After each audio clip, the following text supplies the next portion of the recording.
টান টান উত্তেজনাপূর্ণ ম্যাচ। গুড়ি গুড়ি বৃষ্টি, মাঠও খেলার পক্ষে অনুকূল ছিল না। লড়াই যে করতে হবে, দুই দলের মধ্যে লড়াইটা ছিল অপ্রতিদ্বন্দ্বী। কে গোলবারে বল ঠোকাতে পারবে, উভয় দলের ফুটবল খেলোয়াড়দের মধ্যে ছিল সেই লক্ষ্য।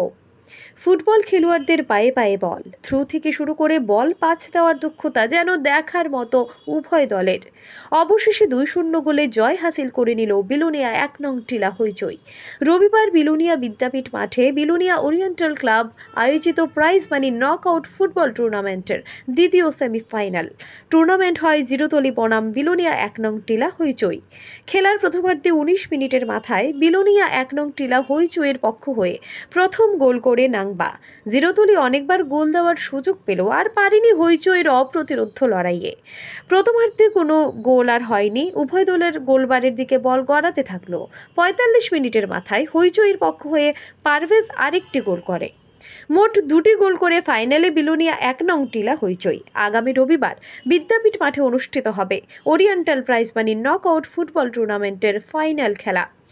ফাইনাল ম্যাচ খেলবে বিলোনিয়া 1 নং টিলা হইচই বনাম এপার বাংলা এবং ওপার বাংলা।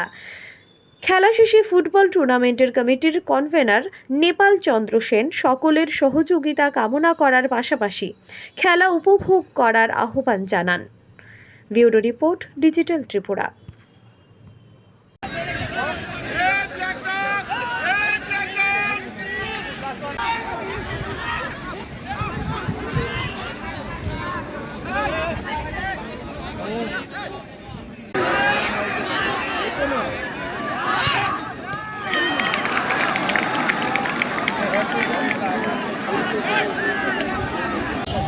আমরা ওরিয়েন্টাল ক্লাব ফুটবল টুর্নামেন্ট কমিটির পক্ষ থেকে সমগ্র রাজ্যবাসীকে শুভেচ্ছা জানাচ্ছি।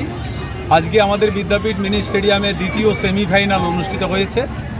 খুব জনগণের উপস্থিতি ছিল দেখার মতো, এবং মানুষ খুব ভালো একটা খেলা আজকে উপহার পেয়েছেন। সেখানে 1 নং টিলা হইচই তারা 2-0 গোলে জিতেছেন। আগামীকালকে এপার বাংলা ওপার বাংলা ভার্সেস 1 নং টিলা হইচইয়ের মধ্যে ফাইনাল খেলা অনুষ্ঠিত হবে। এখানে রাজ্য সরকারের মন্ত্রী এবং আমাদের বিলোনিয়া পৌর পরিষদের চেয়ারম্যান সহ বিভিন্ন বিশিষ্ট নাগরিকরা এখানে উপস্থিত থাকবেন।